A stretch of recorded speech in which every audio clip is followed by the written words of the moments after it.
Looks like we were too late. This has gotta be where the newcomers rendezvous with whoever they're working for. But all the evidence has been destroyed.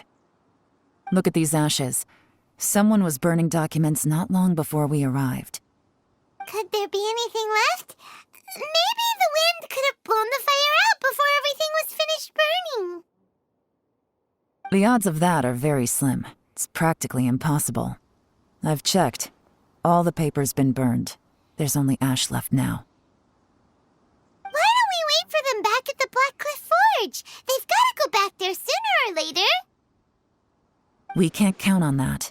Clearly they were based here at one point, but it's mysteriously abandoned now. To me, that says that whoever's behind this has moved them somewhere else to throw our investigation off course. Darn! Guess this is where our trail runs cold.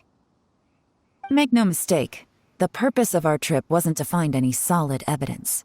We just need to figure out who's behind Jur-E. I smelled something peculiar the moment I came in. Those newcomers probably thought they'd be safe as long as they burned the letters. But what they failed to consider is that paper and ink from different regions produce different odors when they're burned. Really?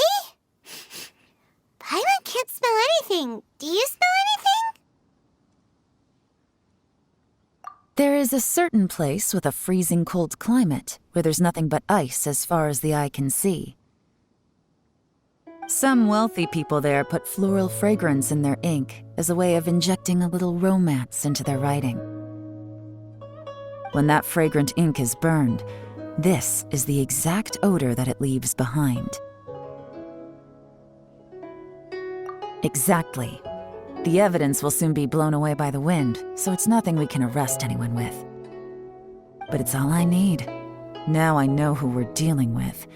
I can plan our next move. Lady Yelan! Oh, thank goodness I finally found you. I thought I'd never see you again. Who are you? Don't be alarmed. This is Upei. He's Wenyuan and Shanghua's colleague. I sent him to look into Jur-E's regular contacts. Since Jur-E likes fishing, Upei thought he might know some of the fishermen and sailors, so he took a boat out to sea to ask around. I left him a note at Yanshang Tea House telling him to look for me at Black Cliff Forge when he got back. If there'd been an ambush waiting for us there, it means we'd have had some backup. So, what did you find out at sea? Forgive my incompetence. I'm afraid I've come up empty-handed. I asked all the fishermen multiple times, but none of them had any interactions with Jur-E before.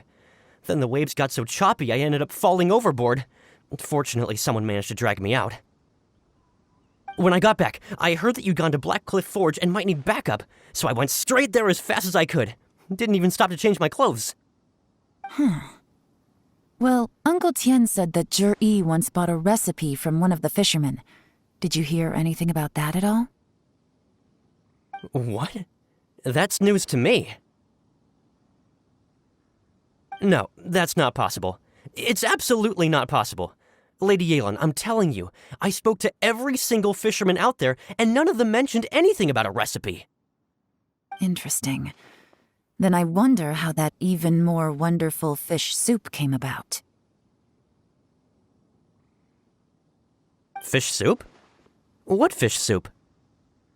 Nothing. Our priority right now is to find a way to get our hands on some solid evidence. Well, any suggestions?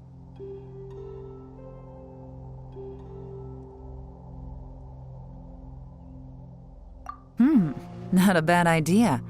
Upei, what do you think? Honestly, I've already tried following Jur-E, but the guy's too cautious. Never meets with anyone suspicious. Okay, so tailing's out. No, we'll still need to tail him. But first, we need to do some groundwork. Groundwork? When you've worked in intelligence for a long time, you'll understand that no one can stay on high alert forever. Especially when he thinks he's about to win. Tomorrow morning, I'll announce his victory at Yuehai Pavilion. Take a guess what you think he'll do next. Be sure to arrive on time, You won't want to miss the show.